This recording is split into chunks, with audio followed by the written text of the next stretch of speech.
I'm a puppet on a string. Tracy Island, time traveling diamond, could have shaped heartaches to come to find you for in some velvet morning. Years too late. She's a silver lining, Lone Ranger riding through an open space. In my mind when she's not right there beside me, I go crazy, 'cause here isn't where I wanna be. And satisfaction feels like a distant memory, and I can't help myself. Alright, one ever says, are you mine? Well, are you mine?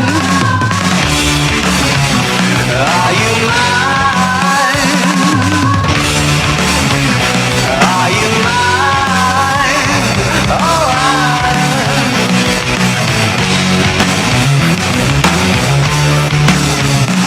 I guess what I'm trying to say is I need the deep end, keep imagining meeting wished away. Entire lifetimes unfair, we're not somewhere misbehaving for days. Great escape, lost track of time and space. She's a silver lining, climbing on my desire, and I go crazy, 'cause here isn't where I wanna be. And satisfaction feels like a distant memory, and I can't help myself. Alright, one ever says, are you mine? Well, are you mine? Are you mine? Are you mine?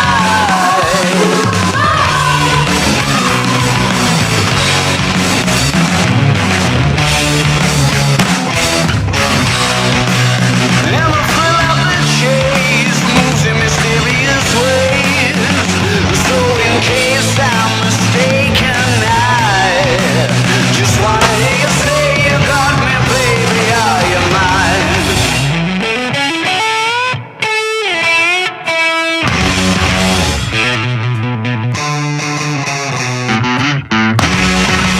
She's a silver lining, Lone Ranger riding through an open space. In my mind when she's not right there beside me, I go crazy, 'cause here isn't where I wanna be.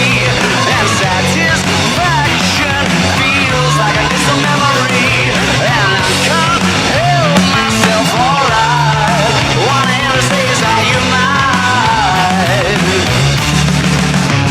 Well, are you mine? Are you mine? Are you mine?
We are back. It is a brand new season, pretty much, with a brand new studio. And for this upcoming campaign, we'll be having unrivaled coverage of our club, Charlton Athletic. We have an action-packed show for you today. We'll chat exclusively to Nigel Atkins. We'll look back at Saturday's opening day draw against Sheffield Wednesday. We'll take a look behind the scenes at Charlie Kirk's first day at the Valley and speak exclusively to owner Thomas Sandgaard. On top of all that, we'll be paying tribute to this man.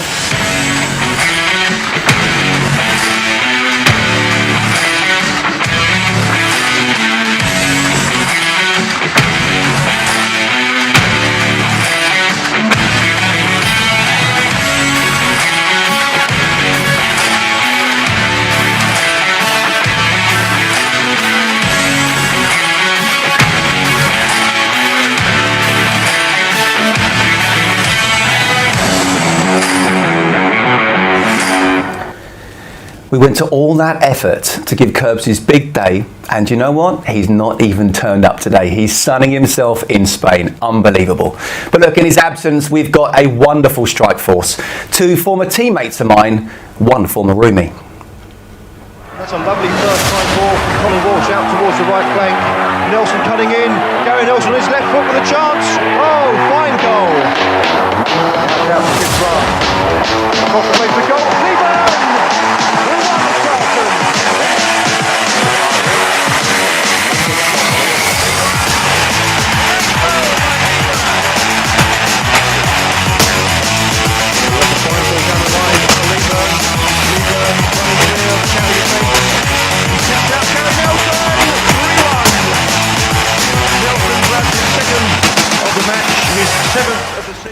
Working in tandem back in the day, working in tandem today. Nels, Carlo, how are you?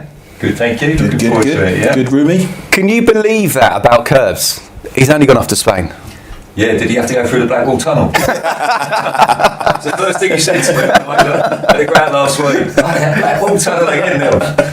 For anyone who doesn't know, Curbs obviously lives in Essex and he's lived there the whole time. He used to come through the Blackwall Tunnel. Must have done it, 400 times now. Yeah. Every single time it felt like there was a problem with the Blackwall Tunnel, and that's why he was running late. I said to Paola, he said, what was the first thing he said? She said, Blackwall Tunnel. Yeah. That love-hate relationship with Indeed. Look, Carlo, we'll go into it in detail a little bit later, but last Saturday, it wasn't a classic on the pitch, but it was just brilliant, wasn't it, in terms of first game back, the unveiling of the Alan Kirbishley stand, the fans back as well, and of course Thomas Sandgaard here as well. Yeah, no, it was a great day. Footballers don't really like to show too much emotion, but it definitely brought a little tear to my eye. You know, the fans back in as well. You know, cheering some of the guys of yesteryear. So it was fantastic. I really enjoyed it. How big a day was last Saturday for you in terms of football and the fans being back? No, it was paramount importance to see that, and you know, just looking on Twitter and all the things, how much people were looking forward to it. As Carlo said, you know, I remember when we came back to the Valley. Remember they were teasing a lot of people's eyes that day. It was like that again on Saturday, and the build up to the atmosphere. Obviously, Thomas having some fun with his guitar, seeing all the ex-pros there coming along and giving a guard of honour to Alan, and that special thing for Alan as well. Yeah. And to be fair, you know, 3,000 Sheffield Wednesday fans didn't half contribute to that. They do. Yeah, big club, two big clubs last week. You're the new Curbs, apparently. You're with us on Tuesday as well, because he's still in Spain. I didn't come through the Blackwall. So you will be here on time as always. But look, if you're thinking back to last season, you had a 100% record, didn't you? You feeling the pressure today? No. You gave us a win every time. Yeah, I did. Yeah, I'm not so sure, because it's a whole different ball game now with fans back in the crowd. I mean, Charlton had they only lost 4 times last season away from home. That's just unbelievable record. But you don't know how it's going to be with the fans back in the stadium. It's like you can take that form book out the window, and then Oxford are a very, very good side. But no, my record's under pressure, but I've got every confidence in the boys. Carlo, do you know your record on Charlton TV? I think I'm 1 loss, 1 draw. Yeah. So both against that. I asked for Nelson. So yeah, I definitely need a win today. Yeah. And Charlton need a win. We're confident we'll all get off to a winning start, I'm sure. Okay, kick off less than 45 minutes away. Looking forward to that one at the Kassam Stadium. Let's start by hearing from the manager, Nigel Atkins, who caught up with Charltontv a little earlier. Afternoon, Nigel. First of all, can you just talk us through how we're lining up today? Same team as last week. Quite simple. Thought did really well against a very good Sheffield Wednesday side. Could have won it on the day. Could have lost it on the day as well. Very, very end there. But the spirit amongst the players is good. It's going to be the same starting now. And Charlie Kirk, great signing during the week. He's not involved today. Can you just talk us through that? Yeah, really pleased. The owner's done great to bring him in. And he's trained yesterday with the players for the first time. He's trained this morning with the sports science team at the training ground. And he'll be back involved with us again from Monday. And looking to be involved for the games after that. You've been talking with Carl Robinson. What sort of test do you see his side posing today? A big good game. Obviously, they've been in the playoffs the last few years. He played a very expansive game. The pitch I've just looked at, it looks magnificent. So it'll be a passing game. That's what their principle's been from there. Very expansive. So there will be spells when they've got good possession of the ball, but it's what we do to nullify that, and then what we do when we've got the football. And behind them, just behind there, we'll have the Charlton supporters in that stand. How excited are you to see them at an away game? Oh, it's going to be great. The magnificence of the Valley last week. Our place was rocking for the league game. Really supported the players on the Tuesday night's game as well. And today, away support, huddled together. I'm sure they're going to give everything to get behind the players. It's going to be a challenging game. We know that. The lads are going to give everything. To times when maybe things are just not going our ways, when everyone's got to stick together and get behind each other. And then when we have that momentum, we've got to roar the players on to be as ruthless as we can. Perfect. Thank you very much, Nigel. Good luck. Okay, well, let's have a look at today's team then, shall we? As he said from last week, it is unchanged. 4-2-3-1. Nels, we'll talk about Jayden Stockley a little bit later on, but he is a real focal point up there, isn't he? Yeah, it was a very physical battle last week, and he really come into his own, and it's the game itself was very physical, but they're relying on him on goals, I think, for this season in a big way, and I think it's quite interesting, obviously, the signing that he's made this week to try and get more crosses into the box for him, or give him more service. I think the only thing that he'll be disappointed with last week, he had one really good chance in the first half from a set piece free header, and with Jayden's quality in the air, I think he'd be just disappointed he didn't hit the target, but no, he gave a really good performance last week. Chris Gunter playing left back. We know how important that position is, more important than strikers. I'm only joking, of course. But Akinfenwa and Ryan Innes, Carlo, the two centre halves. I mean, is that arguably the best central defensive partnership in the division? It's a very good one. I know it's this was the pairing that for last season was so good at the start of last season, and unfortunately they had a period of injury that hit us. But I'm confident in this pairing. Last week they were solid. Knew what each other was doing, knew each other's game. For a forward, it's a formidable task to play against these two. So they're definitely two we're lucky to have. Okay, well, we won't be bothering looking at the league table after only one game, but let's have a look at the other fixtures in League One today, shall we? Because it is a full fixture list. As we can see, it's just about to come up. Our next opponents, MK Dons, host Sunderland at Stadium MK, and there's an early season promotion 6-pointer at the DW as Wigan host Rotherham as well. It's just great, isn't it, with fans back, Nelson, a full fixture list as well, Saturday afternoon, 3 o'clock. Yeah, it was a bit strange last year with all the different games kicking off at all different times, and that's what we all remember, isn't it? 3 o'clock on a Saturday afternoon. And but there are some massive clubs in the third tier of English football. I mean, how many do you think will be thinking we're going for promotion? I think there's certainly the big clubs. There'll be expectation there from the crowd that they absolutely have to get promotion. And the problem is, as we saw last week, you've got Sheffield Wednesday, you've got Sunderland, you've got Ipswich, we've got Charlton. We're going to spend money. We're going to spend money again. And it's good, to be fair, it was good to see Wigan come bouncing back last year. They were in a really bad way, and they had a very similar plight off the field to obviously Charlton. And there was a lot of camaraderie between the Charlton and Wigan fans over that. But it's not a cakewalk, this league. And you only had to look at the opening day fixtures 6 draws out of 12 games, and I think there was one game where there was more than 2 goals in it. So that's going to be competitive. But you know what it's like first game of the season? It's like a cup final, isn't it? You don't want to be losing your first game if you can avoid it. No, you don't. And it's probably where I was at my most nervous, just because the nerves of a new season, you're not quite sure how it's going to go as well. And then once that game is out the way, Carlo, it is a long season, you have to say. But if you are playing a promotion rival early on, how important is it, do you feel, to lay down a marker? Of course it is, even for yourself. It just, winning breeds confidence. We know Oxford they've been in and around the playoffs for the last couple of seasons, as Nigel said, and you got to go out with that confidence, and we got to have a squad capable of dealing with the games that come thick and fast, Saturday, Tuesday, Saturday, Wednesday, whenever they come. Hopefully we have a squad big enough to deal with that. We've bought recently, he looks a decent player, Charlie Kirk, so hopefully that just adds to the squad, adds to the team. What were you like first game of the season? Loved it, absolutely loved it. It was just that real special feeling first game. Didn't matter whether it was a home or away game. Prefer it when it's home. You just couldn't wait to get out there. You've done all your pre-season, you put all your hard work in, and everybody's gone out with the same expectation, and you all think it's going to be your year. And so from a striker's perspective, I'm sure Carlo's the same. You wanted to get that first goal in as soon as you could, and it took a lot of pressure off. But it was a very, very special day, the first game of the season.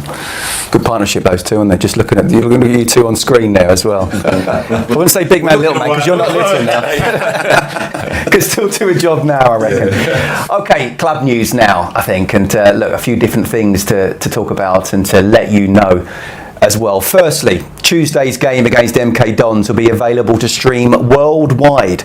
Match passes are priced at £10 for fans all over the world.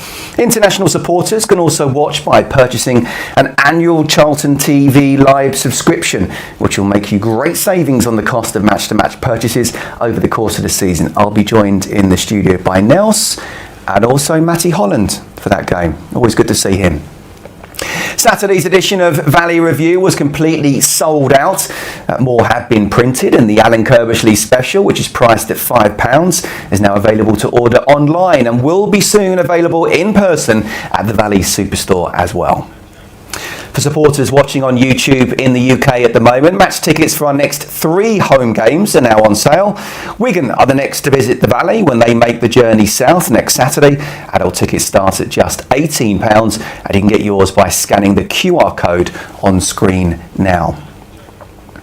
Finally, a number of former Charlton players, including Jason Ewell, John Fortune and Kevin Lisby, will be taking part in a benefit game against the Essie Dons at Hayes Lane in Bromley tomorrow. All money raised will be donated to the Paul Linger Trust. And Carlo, look, well, both of us, all of us know Cloughie as we knew him. He was a Nigel Clough lookalike and player-like, wasn't he?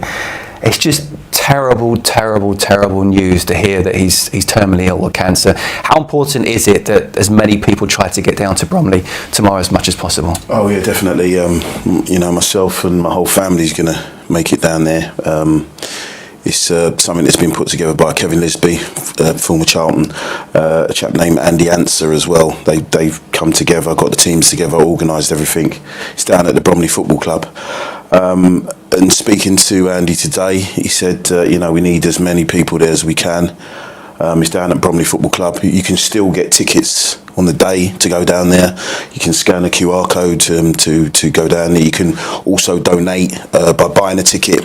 Just buy the ticket, and obviously it will go through. But it's so important that we can get down there, because it's I know for a fact Cloughie's had a bit of a bad week, but he's obviously going to try and make it down there in some capacity. But it's something that hopefully the Charlton family will get on board with and get down there. And people can turn up on the day, can't they? Definitely can turn up on the day and get a ticket on the day. That's very, very important. As I said, they'll be able to scan a QR code and come in, but as many people as possible. Not just a technically good player, but a damn good guy as well, Nels, wasn't he? Yeah. I mean, it's devastating news, and he was quite unassuming, but he had a cheeky little chappy side to him, didn't he? But I always remember he got a bad injury at Port Vale, and he'd only just come into the side, was having a good little run, and he got a bad tackle at Port Vale, and I think he had a broken leg. So it's just devastating to hear news like that. But as Carlo said, I'm sure with the likes of Andy getting involved as well, he's had a very long history in sort of producing events and videos and things like that. I'm sure they do a great job and do Cloughie proud and raise some very, very valuable funds. Excellent video, I have to say. It was on my social media as well, and I'm sure it's on lots of others. Look, we're going to quickly play a clip from Cloughie back in his Charlton days. This is his first Charlton goal. On the You remember this, Carlo? Yeah. Came in a 5-1 win at Ipswich, September 95. Lee Byrne assist. How about that for a strike? Is that a shot, Carlo? That was an assist. An assist. An assist. What else was significant about that game? What, my hat-trick? Oh, well done, man. Well, He knows it's I wonder whether he knows, but he knows he doesn't miss out. Got on no that. footage of that. We're moving swiftly on now. Tickets for tomorrow's match priced at £10, and please go down there if you can. Even if you haven't bought a ticket, go down there, buy one at the Turnstile, and have a great day. Okay, right, we had over, 17,000 people here just a week ago for the first time in a year and a half. A lot happening, I have to say. Let's take a look at not just the stuff on the pitch, but off the pitch as well. Curbs. I'm calling you Curbs now, Nels. it does look a bit like it. Let's start with Thomas Sangard, shall we, Nels? Obviously loved it out there, didn't he? I mean, excellent guitar, decent strike on him as well, I have to say. He's been the Charlton owner for almost a year now, and you can just bet, he's been counting down the days to last Saturday to make sure that he can actually turn up when there's a pretty much a full stadium. Yeah, no, he was no way you were going to keep him off that pitch, were you? And it was a tidy finish, actually. It was a tidy finish. It's a great strike. He was holding the guitar at the same time. But I don't know if you noticed, as the players were coming out, he was over the back of my shoulder with the guitar again, like that, doing all the moves. But no, I think he's been excellent on the PR. He's been brilliant, really talking it up. He gets involved. I don't know if you saw the stuff with another Charlton fans who's taken the side, sadly, in a terminal position, and he sorted him out with a specialist piece of support. He's done a great job, I think, on the PR. There's a Danish word called hygge, which is about hospitality and conviviality, and I said afterwards, it felt like the old Charlton to me on Saturday. Definitely. I felt everybody was really wrapped up in it again. Great day for Curbs too, and Carlo, I mean that's wonderful, isn't it? The unveiling of the Alan Curbishley stand. Yeah, no, definitely. It's, Curbs. we all know Curbs as Curbs, but he definitely deserves it. His time here. He got Charlton promoted, obviously, to the Premiership, and they went down. They came back up again. So he's been through all the highs and lows of Charlton. When we came back to the Valley with Gritty, so he's been through the highs and lows. And this is the strike we're talking about. Yeah, he was able. Back of the net without a bounce. He was able to get these guys together with this. That we all wanted to work for one another. It's like a family atmosphere. So. He definitely cultured that, and it was well deserved. Before we come on to any Curb stories, how good was it to see the lads back in the day, the legends? You know what it is, you don't see a few people for a few years, but it's just like you've seen them yesterday, and there's that special band of brothers. All ex-pros are the same. We've been through the highs and lows. We've all had very, very low moments in our career. But you look back at it and you just think what a pleasure and a privilege it was. And I think we did have some very special lads at the club at the time, and who are still like big mates. We all get together, it's great. And even somebody like Chappie, who was my roomie for a long while, just finding out which club he's at again now, because I think he's scouting for Luton. So I think he was actually getting paid for being here last week. Taking his notes and all. He's going to stitch us up. Yeah. No, but it was good to see Chappie, as I haven't seen him for a little while. No, it was good. Okay, look, let's go back to our playing days and memories of Curbs. Who wants to go first here? I mean, he brought you to the club, didn't he? He did, first signing. I played with Alan for 3 years down at Brighton, and he'd been making noise. He tried to get me on loan actually beforehand, but Curbs was classy in the dressing room at Brighton. I don't think I've ever seen Curbs scruffy. I don't think I've ever seen him scruffy. He used to dress like it was a game day every day in training, and like lads would be going. In fact, we tried to ruffle up his trousers a few times, but I think they were stay press. But so he was classy. He was a class act on the pitch, and very intelligent person, very very family orientated, and I think he knew what worked for football. He knew that it was the team ethic. It was it was the team collective, and you also needed to have lads that could gel and bond together and were team people. And I think he did that really, really well. A lot of his signings, you never really had. I mean, later on in his career, when he built in the likes of Paolo Di Canio, was obviously a real extrovert character. But I think from our time, everybody bonded well together. There were no superstars. Nobody thought themselves above anybody else. and we all mucked in together. We had some good times, we had some bad times, mainly good times, I'd say. And I think that was the real art of Curbs. But he was meticulous as well. You know how meticulous he was, and at times you think, "Oh, this is so boring," but he'd give you all that information. And It's what players naturally do now, isn't it? yeah, Well, I'm not sure they actually do it. Well, it doesn't they come accept naturally. it. They accept it now. Yeah, it's part and parcel. Yeah, I think but they he was all doing it do back then. on the iPads and all sorts now. Yeah. But we had a chalkboard and a drawings, and he was very meticulous, and I think what he wanted to say was, "I've given you as much as I can. Can you give me as much as you can out on the pitch?" And the thing that always came to me was his memory is absolutely amazing. He remembers things, I think, from when he was 6 years old, which who does that? But as Gary said, he was meticulous in everything.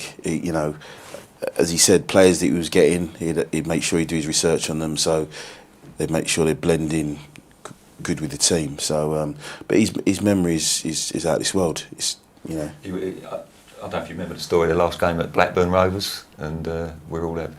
We'd pitch. He stopped us having any alcohol in the fridges in the rooms, but Darren Pitcher's mate used to stay in the same hotel, so a few of the lads used to place an order with him, so he could go and get the order at the bar. And I think Curbs had cottoned on to it a little bit. What was this, the night before the game? Yeah, it was the night before the game on a Friday. It was the last game of the season, and there wasn't really a lot on it, to be fair. And I was injured. I went up, but I was injured. So I was in the room, and we were having a bit of cards and a bit of a laugh. And we put this big order of drinks in, and sent Darren Pitcher's mate down to get all the drinks. And Curbs must have intercepted it on the way. And he said, "Let me take that." And there was a knock at the door, and Sweaty Bummer went, "Hey, I'll be with you in a minute there." And he opened the door, and it was Curbs. He went, "Yeah, you lot," and threw them in. Drinks went everywhere. Yeah. I'm sure I would have been in that room, but I've forgotten most of it. He claims he didn't know we used to do that quite regularly on away trips. We used to be about half a dozen of us, just having a couple of pints. Yeah, I've had it both ways, where at Brighton it was very liberal in that regard, and he just wanted people to be comfortable. Clearly it's changed totally now, but in those days, it was about being comfortable, and there were a few people that did have a little sneaky pint. Yeah. But if it helped them sleep better and play better, that's no issue from my perspective. And to be fair, at Brighton, I've seen Curbs out with me on a Friday night having a beer.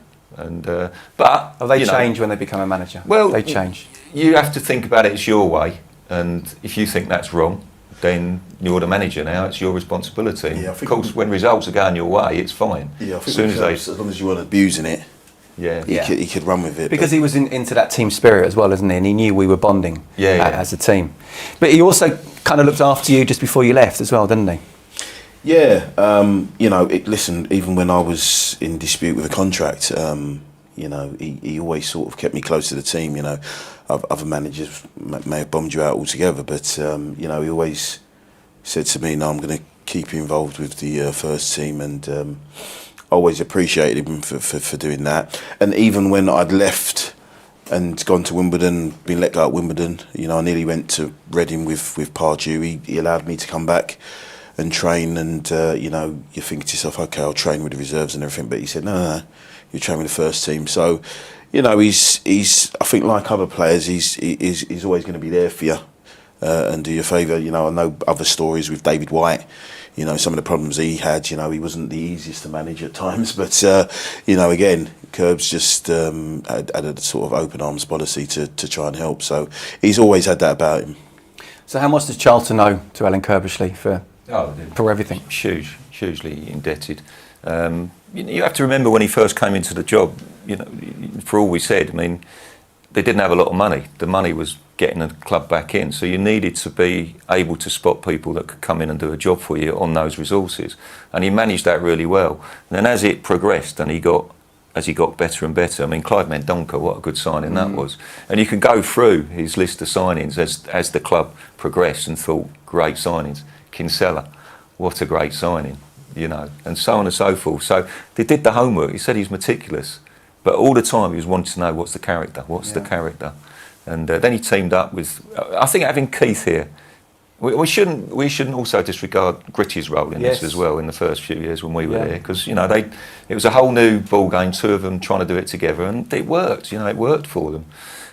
But Keith was a good signing, and to a certain extent Les Reed when he came in as well, because you know, an FA coach, if you've done your FA coaching badge, there was always animosity between the pros and the FA coaches that weren't pros. It certainly wasn't our course. The FA coaches, excuse me, were all, you know, saying we can't get jobs in Football League and all that. And I thought Les never got involved with the, you know, the slanging matches or the dropping of players. He was always a quiet, unassuming role and very, very meticulous in his coaching. No, a lot of people, we can say well done to Keith Peacock being one of them, Gritty being another, but Kerb's absolutely superb, and I have to say I'm really enjoying his company on Charlton TV as well, so it's great for him to be still involved. Okay, let's talk about the action on the pitch now, shall we? Last week it wasn't exactly a classic, but it was a very good game of football between two teams who are most definitely chasing promotion. Oh, the header there from Jayden. Carlo, what do you think? Yeah, he knows himself. Yeah, probably should have put that away. Especially as he had a great game. He was always in amongst it, you know, putting himself about, winning headers, getting hold of the ball, you know, doing all the things you need to be doing as a number 9, especially in this division. He was absolutely superb. We'll come on to him specifically in a bit, but what did you make of the game generally, Nels? I think it was a frustrating game. I mean, obviously the injury to the lad in the first few minutes, and he was out on I think 8 minutes or so injury time in the first half. It never felt the first half got going. I couldn't believe the physicality of the game.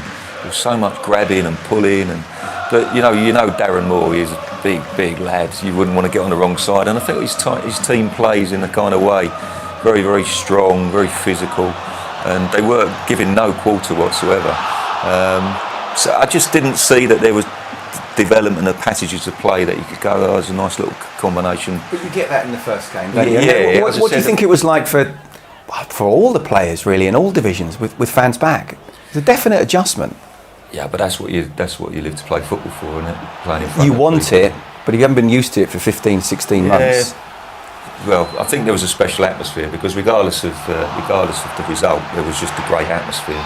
And you know, Charlton fans were definitely trying to lift the team in the second half. Sheffield Wednesday fans, as I said before, they were great to see that packed and a lot of noise coming from it as well.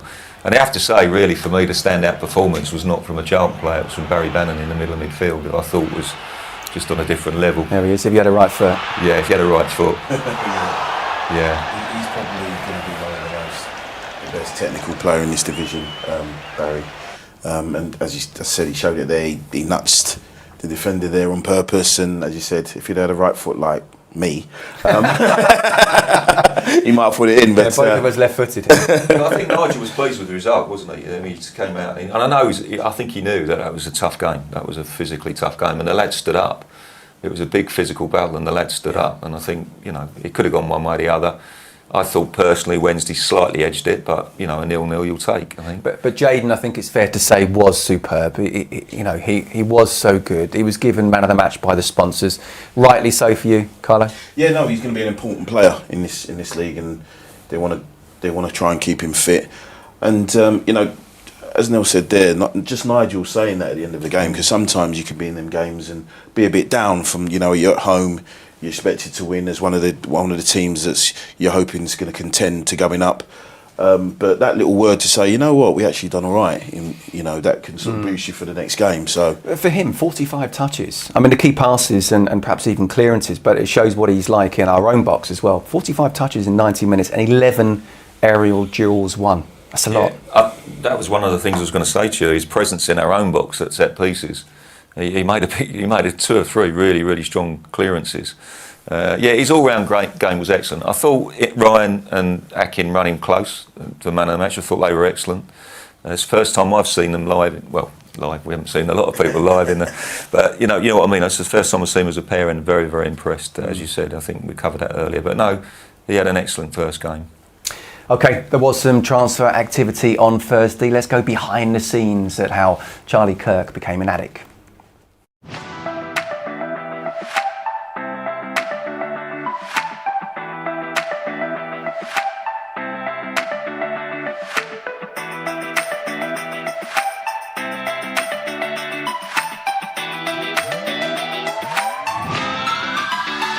It feels really good to finally get it over the line.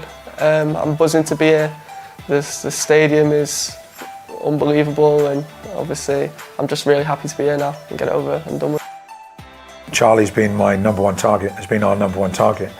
So to get Charlie obviously has been really, really good. He's quick, he's direct, but he can play as well. He's not, some wingers just get it and knock it and run and, almost see what happens kind of thing. But he's a good football player, scores goals, gets assists. Obviously, that's, I'm looking at that. But I can see that he can play a little bit as well, and I think he's going to be a good player for us, and I think the fans will really like him. Hi everyone, Charlie Kirk here. Finally a Charlton player, and can't wait to see you all at the Valley. Up the Addicks. Up the Addicks, indeed. Our 6th summer signing so far. He's a left winger who scored 24 goals and made 32 assists in the last 3 seasons for Crewe. So he looks a player, doesn't he? Looks a very good buy for us. I think, they're impressive stats on their own right, but for me, and Carl and I were talking about it earlier, was that was he 23? Did he play 180 odd games for Crewe or something like that? You see so many young players now that the number of appearances they make is tiny. So he's got, for a 23-year-old, he's got a lot of experience. Crewe are good footballing side. They bring a lot of good talent through, football talent through, and good pedigree, and he's going to be a good asset for Charlton. Watching the VT there, he can definitely finish. He's got an eye for goal. And, we've heard the numbers in terms of assists, which is going to help people like Stockley, Washington, these type of guys. So, watching the VT there, he looks like a very good acquisition. And hopefully he can recreate that for Charlton. How important is it that, a striker gets a good relationship with a winger?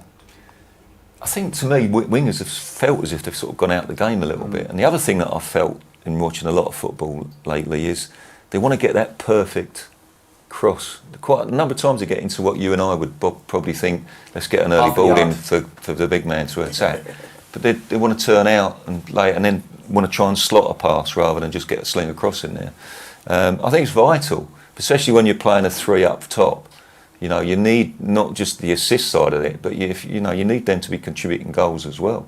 So, and his record certainly suggests that. For me, last week, probably the only disappointment of last week, other than they stood up to the physical battle, was they didn't really create too much. The lack of creativity on the day, the number of shots on target, the number of actually clear chances they created. So, I think Nigel's addressed that straight away, which is good to see as well. And there seemed to be an awful lot of excitement about this signing. And Nels is right, isn't he? Wingers nowadays are not sort of necessarily just wingers and staying out wide. It is about scoring, and it looks like he's able to time his runs very well. So if he can do something similar here, this could be a really good signing. Definitely. Their responsibility level's gone up now. You're not only meant to put crosses in, but when crosses are coming from the other side, you're meant to cover that far post or get across the near post. But you've got to do your bit in getting goals, and he definitely looks like he's got an eye for goal there. Do you think he's an upgrade on Liam Miller, who was excellent with the ball, but perhaps was not quite sure what was going to happen with the final ball? Yeah, I thought Liam was excellent last season, but I think you needed a player of that ilk to just give that little bit of extra creativity. And whether they try to get Liam or not, I'm not sure, but Charlie certainly seems to be more than an adequate replacement. And the other thing I like as well, and this is where looking at sort of Oxford's ins and outs and Charlton's ins and outs, all this loan system now where you build a side and then you have to unravel it all at the end of the season because everyone goes back on loan. They've got the 2 wide men now, I think three and a half year and a 4-year contract. So it's a big commitment, but they're going to be around. They can bed into the Charlton family, they can find out all about the club and its strong principles and be really big assets for the club. Well, one man who was... Sorry, Kyler, go on. I was going to say, it looks like this guy, what with the games that he's had, he might have that little bit more experience, so when he does get into them positions, he looks a bit more maybe cultured, calmed down, and can put that final ball in. But finished? Yep. Go with me. Move on, mate. Sure? Thank you very much. It was a very important point. It was. Listen, you know what it was like in our room back in the day, don't you? I used to get my teas and everything. Yeah, well, there's only one winner there, wasn't there? Anyway, moving swiftly on. Okay, one man who was definitely happy with the signing is the man who signed the cheque, of course. It is Thomas Sandgaard. He spoke to Charltontv yesterday. You're out of order.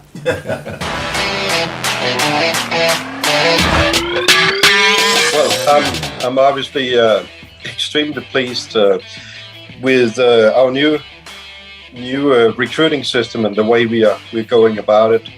This is something we've been working on for a very long time, and obviously have identified Charlie as someone that would fit perfectly into how we'd like to play in the future, and obviously we know that Charlie is very excited to join Charlton, and as everybody hopefully can start seeing, I'm trying to build a team for the future. So the impossible equation: young talent that has 30 years of experience, right?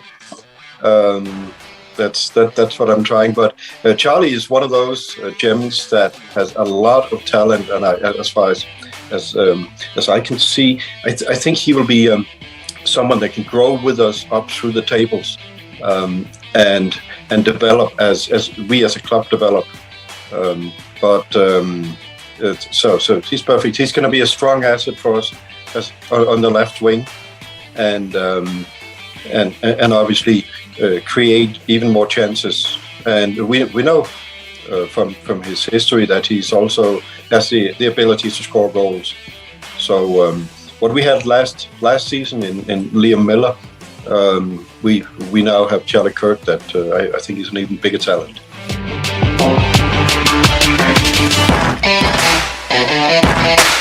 I hope we can make a few more additions. Some of those will probably be more of the last minute deadline day loan signings, simply to just create a little more depth in the squad, because it's a long season, 46 games as a minimum, right?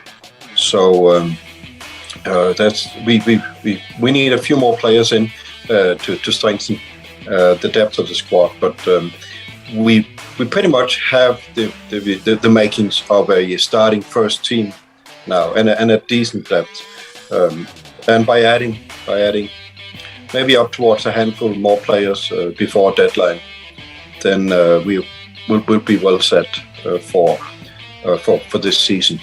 But we're obviously not rushing it. We see other clubs. It really looks like it. They are rushing signings and obviously willing to spend a lot of money. What's more important to me is that we are very picky in how we built the squad, and also the depth of the team, and that's probably something that's different from how things were done in the past.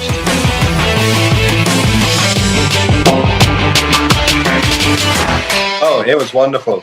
Of course, it was great to score the first goal of the season, but other than that, it was a fantastic day. I mean, just getting that atmosphere, the feeling of having everybody there, and just seeing everybody's faces smile and being excited. That was really wonderful.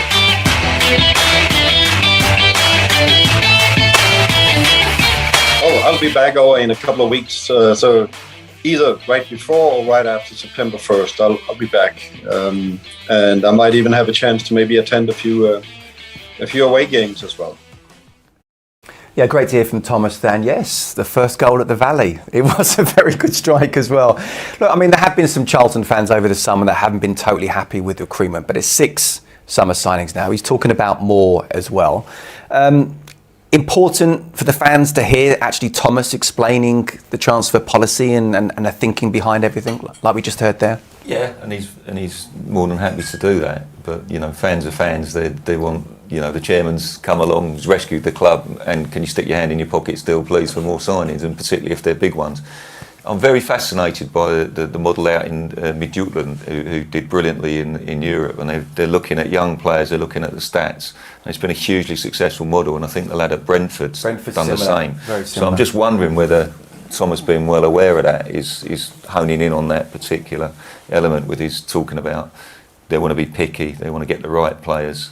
And I think we're going to have to be patient. You know, Charlton's a big club in this division. People look at the ground, look at the fans, look at the training ground. They'll want to come to this football club if there's interest from Charlton. A few clubs have gone for it over the summer, haven't they? We've been very measured.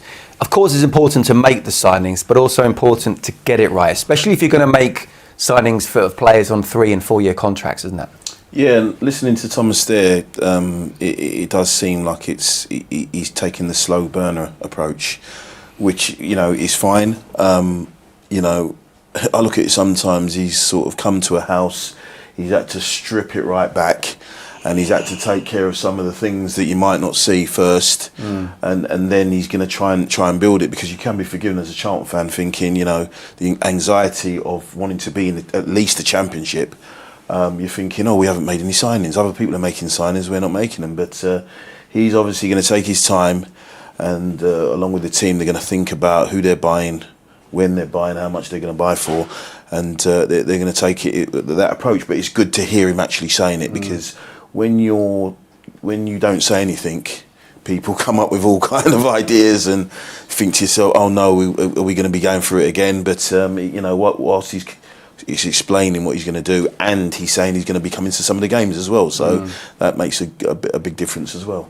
Definitely. Well, Charlie Kirk was our 6th summer signing, but he's not in the starting 11 today. Nigel thinking he's not quite ready. It'd be interesting to see whether he'll be in the squad and even in the side on Tuesday. But this is the team that we're picked, or Nigel's picked, for the game at the Kassam Stadium. We didn't speak earlier about George Dobson and Sean Clare Nels as well. You know, I thought both of them had very good games. George in particular last week. Yeah, it's quite unusual for a holding midfield player. He's quite lean, isn't he? But he covers the ground very comfortably. He's got a good awareness of situations, and I thought the two of them dovetailed really well. Sean's got a little bit more physicality. He'll know all about Oxford. Obviously, he was there last season. So yeah, I was quietly impressed. I mean, you know, that role is one where it's the holding role. They're going to clearly let Albie go a little bit freer. But yeah, suitably impressed. Big season for Albie as well. How do you see this going then Carlo? Because it's not the Oxford side of last season, and they're struggling in the back four as well today. Yeah, I think with Carl Robinson, he's definitely going to want to win it. You know, obviously his links with Charlton, and he's always had a footballing philosophy. So it's going to be a tough game at Oxford, because as I say, they've been in the playoffs for the last two years. You don't do that without being a decent team and being a decent coach. So it's a tough game, but it's winnable. Like a lot of these games, it is winnable, and it's whether we're going to stamp our authority on the game. People like Albie Morgan, I like to see him get on the ball more. You know, I've heard a lot from a young age how good he is, and you know, he looks like he's going to get a little bit of a run. He needs to start showing that, getting on the ball a lot of the times. Today is a great day to start doing just that. Had a good game, of course, last week. Let's get to your commentary team then, shall we? Terry Smith and Steve Brown. Chaps, how are you? All good, thank you, Scott. Thank you, Carl. Thank you, Nels. And welcome, everybody, to the Kassam Stadium. Here is Charlton take on Oxford United. Alongside me, Steve Brown. Steve, looking forward to this? Yeah, very much so. I mean, as the season gets well underway, you kind of want that first result, don't you? You want to see a striker score a goal, try to see me pop a decent delivery in that Stockley gets on the